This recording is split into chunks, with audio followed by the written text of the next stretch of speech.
ኮሪያዎች ሩዝን ለፊታቸው መንከባከቢያነት ለምዕተ ዓመታት የመጠቀማቸውን ምክንያት ታውቂያለሽ?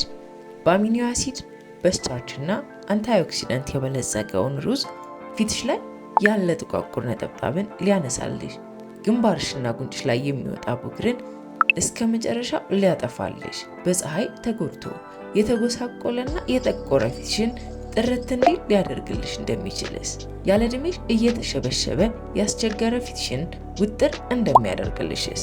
ሰላም! ዛሬ ብዙ ያልተወራለትን የቆዳ መንከባከቢያ ምርቶች የሚያዘጋጁ ካምፓኒዎች የሚደብቁትን፣ በብዙዎቹ ምርቶቻቸው ላይ ደግሞ የሚጠቀሙትን፣ በቤታችሁ አዘጋጅታችሁ ከተጠቀማችሁት በውድ ከሚሸጡ ምርቶች የተሻለ ውጤትን የሚያስገኝላችሁን ሩዝን እንዴት በትክክለኛው መንገድ ማዘጋጀትና መጠቀም እንዲሁም መቼ ብንጠቀመው ለምን ያክል ጊዜ ማቆየት እንደምንችል ሁሉንም በዝርዝር እናያለን። በቀላሉ ልናዘጋጁ የምንችለው ቢሆንም ውጤቱ በጥቂት ቀናት ውስጥ ፊታችን ላይ የምናየው ነገር ነው። ነገር ግን ብዙዎቻችን ሩዝን ለፊታችን ስንጠቀም የምንሰራውን ትልቁን ስህተት በመጨረሻ የምነግራችሁ ይሆናል። ዛሬ ሩዝን በሁለት አይነት መልኩ አዘጋጅተን እንጠቀማለን። የመጀመሪያው የሩዝ ማስክ ሲሆን ሁለተኛው ደግሞ የሩዝ ቶነር ነው። ብዙዎቹ የኮሪያዎች ያለማድሬት ሚስጥር ነው ብለው የሚመሰክሩለት ሩዝ በአሚኖ አሲድ እና ስታርች የበለጸገ ነው። ሩዝ በዓለም አቀፍ ደረጃ ተቀባይነት ያገኘው ያለ ምክንያት ሳይሆን የፊት ቆዳን አንጸባራቂ ከማድረግ ባሻገር ያለ ዕድሜ የሚከሰትን የቆዳ መሸብሸብን ለመከላከል እርጅናን ለመቀልበስ የሚያስችል ታምረኛ ቅባት በመሆኑ ነው። የሚያስፈልግሽ 4 ማንኪያ ወይም 1 ኩባያ ሩዝንና 2 ኩባያ ውሃን ብቻ እንጠቀማለን። ሩዛችንን በውስጡ የያዘውን ቆሻሻ ሙሉ በሙሉ እንዲለቅ ካጠብን በኋላ በ1 ኩባያ ውሃ ብቻ ነክረን ከ3 እስከ 4 ሰዓት እናቆየዋለን። ይህን የምናደርገው ኮሪያዎች የመሰከሩለትን የሩዝ ቶነርን ለማዘጋጀት ነው። ይቺ በምስሉ ላይ የምትመለከቷት የ60 ዓመት አዛውንት ሚስጥሯን ስትጠየቅ በቀላሉ የሩዝ ቶነርን በየቀኑ ፊቴ ላይ በመጠቀም ብቻ የ30 ዓመት ወጣት ልመስል ችያለሁ ስትል መስክራለታለች። ሩዛችን በውሃ ውስጥ ተነክሮ በሚቆይበት 4 ሰዓት ውስጥ በውስጡ ያሉት ጠቃሚ ንጥረ ነገሮች ወደ ውሃው ይለቀቃሉ። ለ4 ሰዓት ካቆየነው በኋላ ከሩዙ አጥልለን ፊታችን ላይ ለማድረግ ወደሚያመቸን ዕቃ እንገለብጠዋለን። በጥጥ ፓድ ወይም ስፕሬይ ቦትልን በመጠቀም ያዘጋጀነውን ቶነር መጠቀም እንችላለን።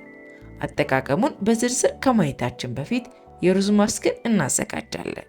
ውሃ ውስጥ ነክረን ያቆየነውን ሩዝ 2 ኩባያ ውሃ ውስጥ ካደረግን በኋላ በደንብ ማብሰል ይኖርብናል። ሩዛችን በደንብ መብሰሉን እርግጠኛ ስንሆን አውጥተን ማቀዝቀዝና መፍጨት እንችላለን። ነገር ግን ከዚህ ላይ ሌላ አስደናቂ የሆነ ብዙዎቻችሁ የማታውቁት የኮሪያዎችን ሚስጥር ልንገራችሁ። ሩዛችሁን እስከሚበስል ድረስ በሚወጣው እንፋሎት በመጠቀም ፊታችሁን እስቲም ማድረግ። ይሄ ትልቁ ዋጋ ያለው ነገር ነው። ፊታችሁን ወደ ሩዙ በማስጠጋት የሩዝ ውሃ እንፋሎት በመጠቀም ፊታችንን እስቲም ማድረግ። ይሄ ብዙዎቻችን የማናውቀውና ብዙዎቹም የማይናገሩለት ነገር ቢሆንም ኮሪያዎች ግን ብዙ ጊዜ ለምን አታረጁ? የፊታችሁ ጥራት ሚስጥሩ ምንድነው? ተብለው ሲጠየቁ የሚሰጡት ምላሽ የሩዝ ማስክና ቶነር ብቻ ሳይሆን ሩዝን በመጠቀም እስቲም ማድረግ አንደኛው ነው። በተለይም የሩዝ ማስክን ከመጠቀማችሁ በፊት ፊታችሁን ታጥባችሁ እስቲም ማድረግ የተዘጋጉ የፊት ቀዳዳዎች መከፋፈት እንዲችሉ ፊታችሁ ላይ ያለ ጥቋቁር ነጠብጣብና ብላክሄድ በቀላሉ መነሳት እንዲችል ለማድረግ ይረዳል። ፊታችሁን ሩዛችሁ እስከሚበስል በእንፋሎቱ ስቲም ካደረግን በኋላ አቀዝቅዘን የፈጨነውን የሩዝ ማስክ ለመጠቀም የተመቼ እናደርገዋለን። ብዙ ጊዜ ማስታወስ ያለባችሁ ነገር የትኛውም አይነት ማስክና የፊት ክሬሞችን ከመጠቀማችሁ በፊት ፊታችሁን በሩዝ ውሃም ባይሆን ስቲም ብታደርጉት የፊታችሁ ቀዳዳ እንዲከፋፈት ታደርጉታላችሁ። ይሄም ቀጥሎ የምታደርጓቸውን ግብዓቶች ፊታችሁ ለመቀበል ዝግጁ እንዲሆን ማድረግ ያስችላችኋል። ነገር ግን ሩዛችን ክሪሚ አይነት ይዘት እስከሚኖረው መፍጨት እንዲሁም 1 ማንኪያ ማርን መጨመር አትርሱ። ይህንን የበለጠ የፊታችሁን ቆዳ ለስላሴና አንጸባራቂነት የሚጨምርልን ይሆናል። ማር ከዚህ በፊት በተለያዩ ቪዲዮዎቼ እንደነገርኳችሁ ፊት ቆዳችን እጅግ በጣም ብዙ ጥቅሞችን የሚሰጥ በተለይም ፊታችሁ ላይ ጥቋቁር ነጠብጣብ፣ ቡግር የሚያስቸግራችሁ ከሆነ ለመከላከል ያስችለናል። ፊታችሁን ስቲም ከማድረጋችሁ በፊትም መታጠብን አትርሱ። እንደነገርኳችሁ ፊታችሁ የምትጠቀሟቸውን ማስኮች በቀላሉ ለመቀበልን ስለሚያስችለው ስቲም ያደረግነው ፊታችን ላይ ማስካችንን አዳርሰን ከተቀባም በኋላ ከ10 እስከ 15 ደቂቃ ማቆየትና በንጹህ ውሃ ብቻ መታጠብ በአንድ ጊዜ በመጠቀም ብቻ ትልቅ ልዩነትን የሚሰጣችሁ ነገር ነው። ሩዝ ፊታችሁ ላይ ስትጠቀሙ እንደ ሞይስቸራይዚንግ ክሬም ሊያገለግላችሁ የሚችል ሲሆን በተጨማሪም እንደ ኤክስፎሊየቲንግ ስክራብም ልትጠቀሙት ትችላላችሁ።